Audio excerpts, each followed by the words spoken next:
ரீசெண்டா ICICI Prudential கம்பெனிக்கு IPO வரப்போகுதுன்னு சொல்லிட்டு ரெட் ஹைரிங் ப்ராஸ்பெக்டஸை சப்மிட் பண்ணியிருந்தாங்க. இப்போ இந்த கம்பெனியோட பிஸ்னஸ் மாடல் என்ன, ரெவன்யூ மாடல் என்ன, முதல்ல இந்த கம்பெனி ப்ராஃபிட்ல தான் இருக்கா? ஏன்னா இன்னைக்கு வர நிறைய கம்பெனிஸ்ல பெருசாக ப்ராஃபிட்டே பண்ணாமல் ஐபிஓ வந்துட்டு இருக்காங்க. இவங்களுடைய ப்ராஃபிட் பர்சன்டேஜ் என்ன, இவங்களுடைய ப்ரொமோட்டர் அனாலிசிஸ் என்ன, இவங்க லாங் டேர்முக்கு நம்பி நம்ம இந்த ஐபிஓவில் இன்வெஸ்ட் பண்ணலாமா அப்படிங்கிற கம்ப்ளீட் டீட்டெயில்ஸை பார்த்துட்டு நான் இந்த ஐபிஓவில் காசு போட போறேன்னா இல்லையா அப்படிங்கிற எல்லா டீட்டெயில்ஸும் பார்க்கலாம். நான் Vignesh, this is finance, we value your time. First இந்த கம்பெனியை பத்தி பார்க்கறதுக்கு முன்னாடி இந்த கம்பெனியோட ஐபிஓ ஸ்பெசிஃபிக்கா பார்த்தோம் அப்படின்னா இது முழுக்க ஆஃபர் ஃபார் சேல். அதாவது இப்போ நீங்க இந்த ஐபிஓல ஒரு காசு தரீங்கல்ல, அதை வச்சு இந்த கம்பெனியை டெவலப் பண்றதுக்கு வளர்க்கறதுக்கு ₹1 கூட எடுத்துட்டு போல, மொத்தமா ஆல்ரெடி அந்த கம்பெனியில யாரெல்லாம் இன்வெஸ்ட் பண்ணி வச்சிருந்தாங்களோ அந்த ப்ரொமோட்டர்ஸ் வந்து அவங்களுடைய ஸ்டேக்கை வித்துட்டு வெளில போறாங்க.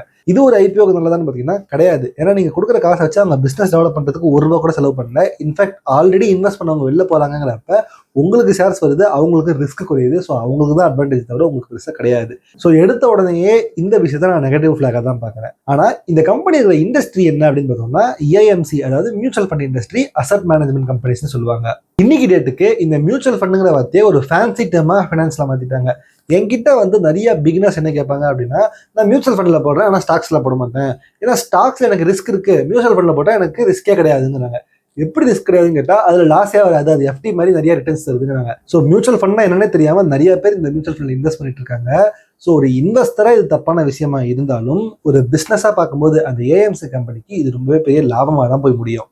இந்த அளவுக்கு மக்கள் மியூச்சுவல் ஃபண்ட் மேல கிரேஸா போனதுக்கு 2 காரணம் இருக்கு.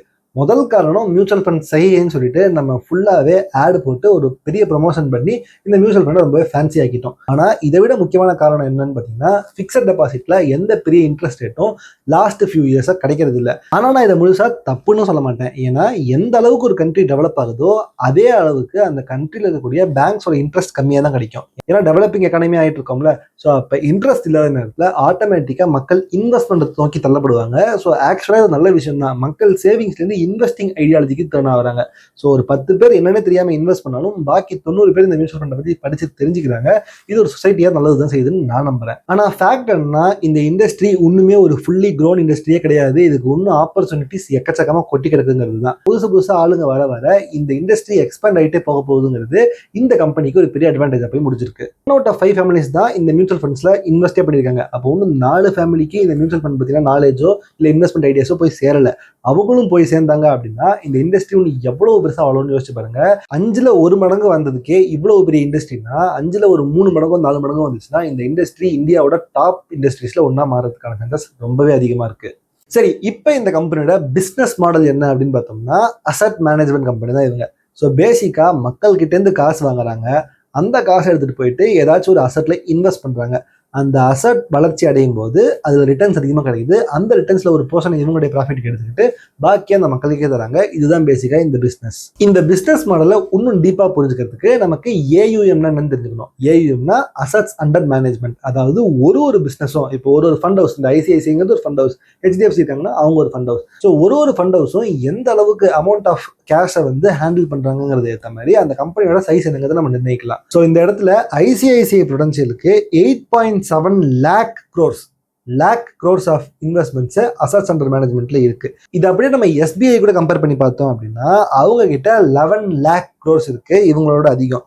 ஆனா 3வது பிளேஸ்ல இருக்கிற ஹெச்டிஎஃப்சி பேங்க் கிட்ட பாத்தீங்கன்னா இவங்களோட கொஞ்சம் கம்மி, 7.8 lakh crores asset under management இருக்கு. இது 3மே 2024 டிசம்பர்ல எடுத்த டேட்டா. இன்னைக்கு டேட்ல இந்த ஐசிஐசிஐ ப்ரூடென்ஷியல்ல 9.4 lakh crores இருக்கு. ஸோ 8.7ல இருந்து 9.4க்கு ஜஸ்ட் ஒரு 6 months கேப்ல வளர்ந்துருக்கு. ஸோ இதுவுமே இந்த கம்பெனிக்கு ஒரு பெனிஃபிட்டா தான் நான் பாக்குறேன். ஆனா ஒரு டிஃபரன்ஸ் என்ன தெரியுமா, ஃபர்ஸ்ட் 11 lakhs அப்படியே 8 7.8 இருக்குல்ல, பெரிய டிஃபரன்ஸ் எதுவும் இல்லை, ரொம்ப க்ளோஸா தான் இருக்காங்க. அதாவது எஸ்பிஐ, ஐசிஐசிஐ, ஹெச்டிஎஃப்சி. ஆனா 4th and 5th பிளேஸ்ல பாத்தீங்கன்னா ஒரு பெரிய டிஃபரன்ஸ் இருக்கு. இந்த இடத்துல நிப்பான் இந்தியா ஃபண்ட்ஸ் பாத்தீங்க அப்படின்னா 5.69 lakh crores ஆஃப் அசட்ஸ் வச்சிருக்காங்க. கோட்டக் 4.8. ஸோ 8 7 எங்க இருக்கு, 5 எங்க இருக்கு, நடுவில் ஒரு பெரிய கேப் இருக்குல்ல. ஸோ இவங்க டாப் 3 பிளேயர்ஸ்ல ஒருத்தருக்கிறது நமக்கு ரொம்பவே கிளியரா காமிக்குது. அடுத்து இந்த கம்பெனியோட பிசினஸ் நம்ம புரிஞ்சுக்கிறதுக்கு இவங்களுடைய எக்ஸ்பென்ஸ் ரேஷியோ என்னன்னு புரிஞ்சுக்கணும். ஸோ பேசிக்கா ஒரு ஃபண்டுக்கும் அவங்களுடைய எக்ஸ்பென்ஸ் ரேஷியோ மாறிக்கிட்டே இருக்கும். ஸோ எவ்வளவு ரூபாய் அவங்களுக்கு ரெவன்யூ வருதுங்கிறது இந்த எக்ஸ்பென்ஸ் ரேஷியோ பேஸ் பண்ணி தான் இருக்கு. ஸோ பேசிக்கா டாப் 3 பிளேயர்ஸ்ல இவங்க தான் கம்மியான எக்ஸ்பென்ஸ் ரேஷியோக்கு ஃபண்டை கொடுத்துட்டு இருக்காங்க.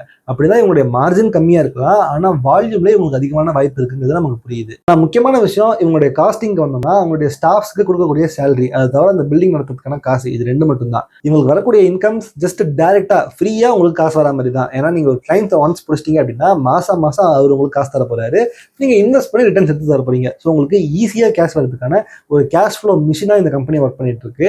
அதனால இவங்களுடைய ரெவன்யூ ரொம்பவே கான்ஸ்டன்ட்டாக இருக்கு. சொல்லப்போனால் இவங்க one of the profitable companies. இப்போ வந்து ஏகப்பட்ட ஐபிஓஸ் பார்த்தீங்கன்னா லாஸ் தான் மேக் பண்ணிட்டு இருக்கிற கம்பெனி.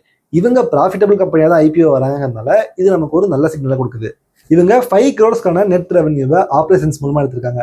அதுல 2 crores நெட் ப்ராஃபிட் மட்டுமே எடுத்திருக்காங்க. ஸோ நல்ல ப்ராஃபிட் பண்ணக்கூடிய ஒரு கம்பெனியாக தான் இவங்க தெரியுறாங்க. இன்னொரு முக்கியமான விஷயம் என்னன்னா, இந்த மாதிரியான கம்பெனிஸுக்கெல்லாம் எந்த அளவுக்கு ஸ்டாக்ஸ்ல இது ஈக்விட்டிலேருந்து மணி வருதோ அந்த அளவுக்கு அதிகமாக கமிஷன் சம்பாதிக்கலாம். அதே இந்த பாண்ட்ஸ் டெட் ஃபண்ட்ஸ்லாம் போனீங்க அப்படின்னா உங்களுக்கு காசு கம்மியாக வரும்.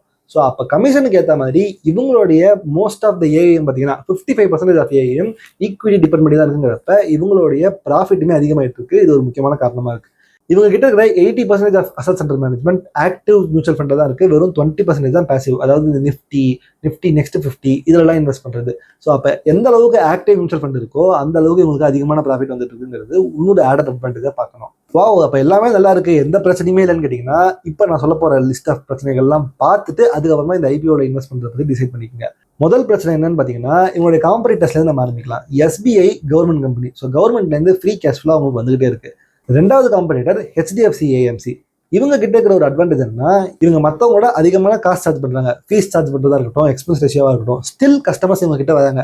அப்படின்னா ஹெச்டிஎஃப்சி கிட்ட இருக்கிறது தான் real quality customers, premium customers. அவங்களுக்கு கம்மியான காசு கொடுத்தாலும் வேண்டாம், எனக்கு ஹெச்டிஎஃப்சி தான் வேணும்னு சொல்லி போகிறவங்க டாப் க்ரீம் கஸ்டமர்ஸை இவங்க தான் வச்சிருக்காங்க. செகண்ட் சைடில் தான் இவங்க வராங்க. இந்த ஐசிஐசிஐ மியூச்சுவல் ஃபண்ட் என்னதான் ஏஎம் படி செகண்ட்ல இருந்தாலும் ஆக்சுவலாக கஸ்டமர்ஸோட குவாலிட்டியில் வந்தீங்க அப்படின்னா ஹெச்டிஎஃப்சிக்கு பின்னாடி வந்துடுறாங்க. ஆனால் அது தப்புன்னு சொல்லிட முடியாது. ஏன்னா இவங்களுடைய கஸ்டமர்ஸ் டாப் 30 சிட்டிஸ்க்கு தாண்டி வெளியில் இருக்காங்க. இப்போ ஹெச்டிஎஃப்சிலாம் பார்த்தீங்கன்னா சென்னை, மும்பை, டெல்லி, கொல்கத்தா, பெங்களூர் இந்த இடத்துல இருந்தால் வந்திருக்காங்க. ஆனால் இதை தவிர செகண்டரி சிட்டிஸ்லாம் இவங்களுடைய கஸ்டமர்ஸ் இருக்காங்கிறது இவங்களுக்கு ஒரு ஆடட் அட்வான்டேஜாக இருக்குது. இந்த டவுன்ஸ், வில்லேஜஸ் இங்கேருந்துலாம் இவங்களுக்கு காசு வருதுங்கிறப்ப ரூரல் மார்க்கெட்ஸை கூட இவங்களுக்கு கேப்சர் பண்ணுறதுனா ஆப்பர்ச்சுனிட்டி இதை கொடுக்குது. இது எல்லாத்த விடையும் ரொம்பவே பிக்கஸ்ட் த்ரெட் இந்த கம்பெனிக்கு யாரு அப்படின்னு பார்த்தீங்கன்னா செபி தான். இந்த செபி பார்த்தீங்க அப்படின்னா இந்த மாதிரியான ஃபண்ட் ஹவுஸ்க்கு ஏகப்பட்ட ரெகுலேஷன்ஸ் கொடுத்துருக்காங்க. ஆக்சுவலாக சொல்ல போனால் ஸ்டார்டிங்கில் மியூச்சுவல் ஃபண்டுக்குள்ள வரத்துக்கே நீங்கள் ஒரு காசு தரணும், நான் காசு கொடுத்தா தான் உள்ள வர முடியும்னு இருந்துச்சு. அதை செபி மேண்டேட்டரியாக ரிமூவ் பண்ண வச்சாங்க. அதுக்கு அப்படியே பின்னாடி வந்தீங்க அப்படின்னா க்ரோத் மியூச்சுவல் ஃபண்டுங்கிறத மட்டும்தான் முன்னாடி இன்வெஸ்ட்மெண்ட்ஸுக்கு கொடுத்துட்டு இருந்தாங்க. அதாவது புரோக்கர்ஸ் வாங்கி டிஸ்ட்ரிபியூட் பண்ணுறது மட்டும்தான் ஆப்ஷனாக இருந்துச்சு. இப்போ டைரக்ட் மியூச்சுவல் ஃபண்டுங்கிறத செபி புஷ் பண்ணி க்ரோத் மியூச்சுவல் ஃபண்ட்லேருந்து வரக்கூடிய ரெவன்யூவை குறைச்சிட்டாங்க. மூணாவது 2019 செபி வந்து இவங்களுக்குலாம் கேப் லிமிட் வச்சாங்க. இவ்வளோதான் நீங்கள் எக்ஸ்பென்ஸ் ரேஷியோ வைக்கணும், 5% 10% வைக்கக்கூடாதுன்ட்டு. அதோட மோசம் என்ன அப்படின்னா, இப்போ ரீசெண்டாக நீங்கள் எக்ஸ்பென்ஸ் ரேஷியோவை ஏற்றணும் இல்லை அதிகமாக ஃபீஸ் ஜென்ரேட் பண்ணணும் அப்படின்னு நினச்சிங்கன்னா உங்களுடைய மியூச்சுவல் ஃபண்டு கன்சிஸ்டண்டாக மார்க்கெட்டை பீட் பண்ணியிருக்கணும். ஒரு 4-5 குவார்ட்டருக்கு தொடர்ந்து நீங்கள் மார்க்கெட் பீட் பண்ணல அப்படின்னா எக்ஸ்பென்ஸ் ரேஷியோவை குறைச்சி தான் ஆகணும்னு சொல்லிட்டு எக்ஸ்ட்ரா ரூல்ஸ் கொண்டு வரதுக்கு பிளான் பண்ணிருக்காங்க. இது இந்த மாதிரியான கம்பெனிஸ்க்கு ரொம்பவே ப்ராப்ளமாக போயிட்டு இருக்கு. இப்போ நான் சொன்ன இந்த பாயிண்ட் எல்லாமே ஒரு ரீட்டைல் இன்வெஸ்டராக ரொம்பவே நல்ல விஷயம். ஆனால் இந்த பிஸ்னஸ்க்கு ரொம்பவே கெட்ட விஷயம் சொல்ல வரேன். அண்ட் இந்த மாதிரி மியூச்சுவல் ஃபண்டுக்கு இருக்கக்கூடிய இன்னொரு முக்கியமான ப்ராப்ளம் என்னன்னா, ஃபண்ட் மேனேஜர்ஸ். ஒரு ஃபண்ட் மேனேஜர் நினைச்சாருன்னா ஒரு கம்பெனியை மேக் ஆர் பிரேக் பண்ணலாம். காரணம் என்னன்னா, அவங்க கன்சிஸ்டண்டா ஒரு 5 வருஷத்துக்கு மார்க்கெட் பீட் பண்ணிட்டாங்கன்னா அவங்க தான் கிங். அந்த கம்பெனி என்ன சொல்லுதோ அதான் சட்டங்கிற அளவுக்கு போயிடும். ஆனா அதே அந்த ஃபண்ட் மேனேஜரை வேற ஒரு கம்பெனி அதிகமான சேலரி தரேன் என்கிட்ட வான்னு சொல்லி வாங்கிட்டு போயிட்டாங்க அப்படின்னா இந்த கம்பெனியோட ரெப்புடேஷன் இன்ஸ்டன்டா ஸ்பாயில் ஆயிடும். ஸோ ஃபண்ட் மேனேஜர்ஸ்க்கு அதிகமான காசு கொடுத்து, நல்லா பர்ஃபார்ம் பண்ற ஃபண்ட் மேனேஜர்ஸ்க்கு அதிகமாக காசு கொடுத்து ரீட்டைல் பண்ண வேண்டிய நிலைமைக்கு இந்த கம்பெனிஸோட பிசினஸ் மாடல் தள்ளப்படுது. இந்த கம்பெனிக்கு நம்ம ப்ரொமோட்டர் அனாலிசிஸ், மேனேஜ்மெண்ட் அனாலிசிஸ் பண்ண தேவை கிடையாது. ஏன்னா எப்படி பேங்க்ஸை என்னதான் ப்ரொமோட்டர்ஸ் ரன் பண்ணாலும் பேக்ரவுண்ட்ல ஆர்பிஐ ஃபுல்லா ஸ்க்ரூட்டனைஸ் பண்றாங்களோ அதே மாதிரி செபி ஃபுல்லா இந்த கம்பெனிஸை மானிட்டர் பண்ணிக்கிட்டே இருப்பாங்க. ஸோ அப்போ ப்ரொமோட்டர் எத்திக்கலா இருக்காங்களா, மாறலா இருக்காங்களா, இதெல்லாம் நமக்கு தேவையே இல்லை. ஏன்னா ஆல்ரெடி இதை பார்த்துக்கிறதுக்கு ஒரு பாடி ரெடியா இருக்கு. செபி இதை ஆக்ஷன்ஸ் எடுத்துக்கிட்டே தான் இருக்காங்க. நமக்கு இதை பத்தி பிரச்சனை கிடையாது. ஸோ இந்த கம்பெனியோட ப்ராப்ளம்ஸ் என்னங்கிறதையும் சொல்லிட்டேன், அட்வான்டேஜஸ் என்னங்கிறதையும் சொல்லிட்டேன். ஆனால் இந்த கம்பெனியோட ஐபிஓவில் நான் இன்வெஸ்ட் பண்ண போறேன்னு கேட்டீங்கன்னா கண்டிப்பா, ஏன்னா இது ஒரு ஃப்ரீ லாட்டரி டிக்கெட் மாதிரி. இன்னைக்கு பேரூர் தெரியாத கம்பெனி எல்லாமே ஐபிஓவில் போட்டு நல்லா லாபம் தான் பண்ணிட்டு இருக்காங்க. அப்படிங்கிறப்ப இந்த மாதிரியான நல்ல எஸ்டாப்ளிஷ்டு கம்பெனிஸ், அதுவும் ப்ராஃபிட் மேக்கிங் கம்பெனிஸ் ஐபிஓவில் வரும்போது கண்டிப்பா ப்ராஃபிட்ல தான் வரும். கிரே மார்க்கெட் பிரீமியம் எந்த அளவுக்கு இருக்க போகுது, எந்த பிரைஸ்ல வர போகுது, இது எதுவுமே எனக்கு தெரியாது. நான் ரொம்பவே ஏர்லியாக இந்த வீடியோ ரெக்கார்ட் பண்றேன். பட் உங்களுக்கு தேவையான எல்லா டீட்டெயில்ஸுமே இந்த வீடியோல கொடுத்துட்டேன்னு நம்புறேன். ஸோ நான் இந்த ஐபிஓட இன்வெஸ்ட் பண்ண போறேன். பட் நீங்க இன்வெஸ்ட் பண்ணணுமாங்கிற டிசிஷனை நீங்களே எடுத்துக்கோங்க. என்னால் முடிஞ்ச எல்லா டேட்டாவும் உங்களுக்கு கொடுத்துட்டேன். வேற எந்த ஐபிஓவை பத்தி வீடியோ வேணுங்கிறத கீழே கமெண்ட் செக்ஷன்ல சொல்லுங்க. மில்கி மிஸ்ட் ஐபிஓ பத்தி மொத்த டீட்டெயில்ஸ் வேணும்னு இங்கே செக் பண்ணி பாருங்க. அங்கே நான் உங்களை மீட் பண்றேன். Have a great day. Vignesh.